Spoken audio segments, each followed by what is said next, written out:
ശബരിമല സ്വർണ്ണക്കൊള്ള കേസിൽ രണ്ടാം പ്രതി മുരാരി ബാബുവിനെ റാന്നി കോടതിയിൽ എത്തിച്ചു. കേസിൽ രണ്ടാം പ്രതിയാണ് മുരാരി ബാബു. സുജു ടി ബാബു ചേരുകയാണ്. സുജു, ഇന്ന് കസ്റ്റഡി അപേക്ഷ നൽകുമോ പ്രത്യേക അന്വേഷണ സംഘം? എന്തൊക്കെയാണ് വിവരങ്ങൾ?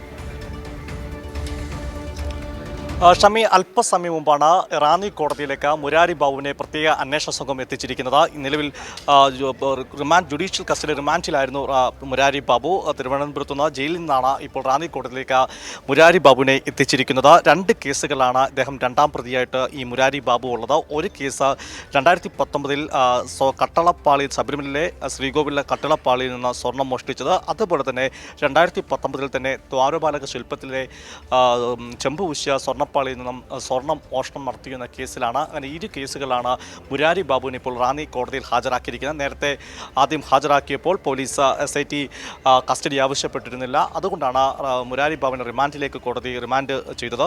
എന്നാൽ അന്ന് തന്നെ 28-ാം തീയതി ഇന്ന് പ്രൊഡക്ഷൻ വാറന്റ് ഹാജരാക്കി കോടതിയിൽ ഹാജരാക്കും. പ്രത്യേക അന്വേഷണ സംഘം കസ്റ്റഡിയിൽ ആവശ്യപ്പെടുമെന്ന് പറഞ്ഞിരുന്നു. ഇന്നിപ്പോൾ കസ്റ്റഡി അപേക്ഷ കൊടുക്കും എന്ന കാര്യത്തിൽ സംശയമില്ല. ഉണ്ണികൃഷ്ണൻ പോറ്റിയുടെ ചെന്നൈയിൽ ഉൾപ്പെടെയുള്ള തെളിവെടുപ്പ് പൂർത്തിയാക്കുകയും ചെയ്തിട്ടുണ്ട്. സ്വാഭാവികമായി ഇരുവരെയും ഒരുമിച്ചിരുത്തി ചോദ്യം ചെയ്യേണ്ടതുണ്ട്. കൂടുതൽ തെളിവുകൾ ശേഖരിക്കാനുണ്ട്. ഒരു പക്ഷേ സന്നിധാനം ഉൾപ്പെടെയുള്ള സ്ഥലങ്ങളിലേക്ക് കൊണ്ടുപോകാനും സാധ്യതയുണ്ട്. അക്കാര്യത്തിൽ നമുക്കിപ്പോൾ മുൻകൂട്ടി പറയാൻ സാധ്യമല്ല. എന്നാൽ പോലും അത്തരം സാധ്യതകളുമുണ്ട്. ഏതായാലും കൂടുതൽ തെളിവെടുപ്പിന് പ്രതിയെ കസ്റ്റഡിയിൽ കിട്ടണമെന്ന ആവശ്യം തന്നെയാണ് പ്രത്യേക അന്വേഷണ സംഘത്തിനുള്ളത്. ആ ആവശ്യം ഇന്ന് കോടതിക്ക് മുമ്പാകെ ആവശ്യപ്പെടാൻ സാധ്യത. കോടതി അതിനനുസൃതമായ തീരുമാനം കൈക്കൊള്ളാനും സാധ്യതയുണ്ട്.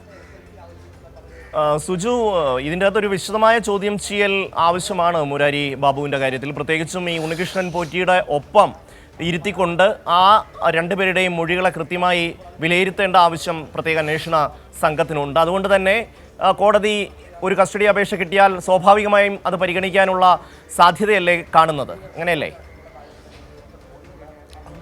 സ്വാഭാവികം അത് തന്നെയാണ് കാണുന്നത്. പോലീസിനെ സംബന്ധിച്ചോളം അത് തന്നെയായിരിക്കും പ്രത്യേക അന്വേഷണ സംഘം ആവശ്യപ്പെടാനുള്ള സാധ്യത. കാരണം ഇരുവരെയും ഒരുമിച്ചിരുത്തി ചോദ്യം ചെയ്യേണ്ടതുണ്ട്. പ്രധാനമായി കേസിൽ രണ്ടാം പ്രതിയാണ് മുരാരി ബാബു. ഇപ്പോൾ രണ്ട് പ്രതികളാണ് പ്രത്യേക അന്വേഷണ സംഘം അറസ്റ്റ് ചെയ്തിട്ടുള്ളത്. ഒന്നാം പ്രതിയായിരിക്കുന്ന ഉണ്ണികൃഷ്ണൻ പോറ്റി ഇതിനോട് തന്നെ പോലീസ് കസ്റ്റഡിയിലാണുള്ളത്. ഇതിൽ മുരാരി ബാബുവാണ് സ്വർണം പൂശിയ ചെമ്പ് പാളി എന്നതിന് പകരം ചെമ്പ് പാളി എന്ന് മാത്രമാണ് മുരാരി ബാബു രേഖപ്പെടുത്തിയിരിക്കുന്നത്. കഴിഞ്ഞ തവണ റിമാൻഡ് റിപ്പോർട്ട് കോടതിയിൽ ഹാജരാക്കിയപ്പോൾ തന്നെ ഇതിൽ ശബരിമല സന്നിധാനത്തിരുന്നു കൊണ്ട് തന്നെ കേസിൽ ആസൂത്രണം നടത്തി. രണ്ട് കേസ് സമാന കേസുകളിൽ പ്രതിയെന്നും ജാമ്യം കിട്ടിയാൽ സ്വാഭാവികമായി തെളിവ് നശിപ്പിക്കുവാനും പ്രതികളെ സ്വാധീനിക്കാനും മറ്റ് സാക്ഷികളെ സ്വാധീനിക്കാനും സാധ്യതയുള്ള പ്രതിയാണെന്നും അതുപോലെ തന്നെ തെറ്റായ സന്ദേശം സമൂഹത്തിൽ നൽകുമെന്നൊക്കെ തുടങ്ങിയ കാര്യങ്ങൾ ചൂണ്ടിക്കാട്ടിയാണ് കോടതിയിൽ പോലീസ് ജാമ്യം നിഷേധിക്കണമെന്ന് ആവശ്യപ്പെട്ടത് പ്രത്യേക അന്വേഷണ സംഘം. അതുപോലെ തന്നെ അഴിമതി നിരോധന നിയമപ്രകാരം ഈ മുരാരി ബാബു കുറ്റം ചെയ്തിട്ടുണ്ടോ എന്ന് പരിശോധിക്കേണ്ടതുണ്ടെന്നും കോടതിയിൽ SIT വാദിക്കുകയും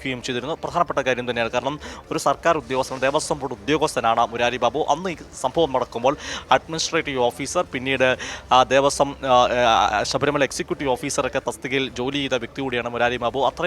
അങ്ങനെ പദവിയിൽ ഇരുന്ന ഒരാൾ പണം വാങ്ങിക്കൊണ്ട് പ്രതിഫലം പറ്റിക്കൊണ്ട് ഈ സ്വർണ്ണക്കള്ളയ്ക്ക് കൂട്ടുനിന്നു എന്ന സംശയമാണ്, അല്ലെങ്കിൽ എന്ന രീതിയിലാണ് അന്വേഷണം മുമ്പോട്ട് പോകുന്നത്. സ്വാഭാവികമായി തന്നെ മുരാരി ബാബുവിനെ കൂടുതൽ ചോദ്യം ചെയ്യണം. മാത്രമല്ല തെളിവെടുപ്പിനായി പോലീസിന് മുരാരി ബാബുവായിട്ട് പോകേണ്ടതുണ്ട്. ശബരിമല സന്നിധാനത്ത് തന്നെ എക്സിക്യൂട്ടീവ് ഓഫീസിൻ്റെയൊക്കെ കാര്യാലയത്തിലായിരിക്കാം ഒരു തെളിവെടുപ്പിനായി കൊണ്ടുപോയിട്ട് അവർ തെളിവെടുപ്പ് നടത്തേണ്ടതായിട്ട് പ്രധാനപ്പെട്ട കാര്യമാണ്. നേരത്തെ അറസ്റ്റ് ചെയ്ത് ചോദ്യം ചെയ്യുക മാത്രമാണ് ചെയ്തിട്ടുള്ളത്. ഇപ്പോൾ കസ്റ്റഡിയിൽ വാങ്ങിയ ശേഷം കൂടുതൽ ചോദ്യം ചെയ്യണം. അത് പ്രതി ഉണ്ണികൃഷ്ണൻ പോറ്റിയുമായി ബന്ധപ്പെട്ട് മറ്റൊന്ന് തെളിവെടുപ്പ് നടത്തുകയും ചെയ്യണം. അതിനാണ് ഇപ്പോൾ റാന്നി കോടതിയിൽ വെച്ച് ഇപ്പോൾ കസ്റ്റഡി അപേക്ഷ നൽകാൻ തന്നെയാണ് സാധ്യത. എനിക്ക് പിന്നിൽ കാണുന്ന റാന്നി കോടതിയിലാണ് ഹാജരാക്കിയത്. അല്പസമയത്തുള്ള തന്നെ കോടതി നടപടികൾ ആരംഭിക്കും. അടച്ചിട്ട കോടതി മുറിയിൽ തന്നെയായിരിക്കാം ഇത്തവണയും നടപടികൾ പുരോഗമിക്കുക. ആദ്യം ഉണ്ണികൃഷ്ണൻ പോറ്റി എത്തിച്ചപ്പോൾ തന്നെ SIT ഈ ആവശ്യം കോടതിക്ക് മുമ്പേ ഉന്നയിക്കുകയായിരുന്നു. കാരണം ഹൈക്കോടതി രഹസ്യ സ്വഭാവം കാത്തു സൂക്ഷിക്കണമെന്ന് ആവശ്യപ്പെട്ടിട്ടുണ്ട്, അല്ലെങ്കിൽ നിർദ്ദേശമുണ്ട്. അതുകൊണ്ട് തന്നെ ഇന്നും അടച്ച മുറിയിൽ ആയിരിക്കാം കോടതി ഈ കേസ് പരിഗണിക്കുക.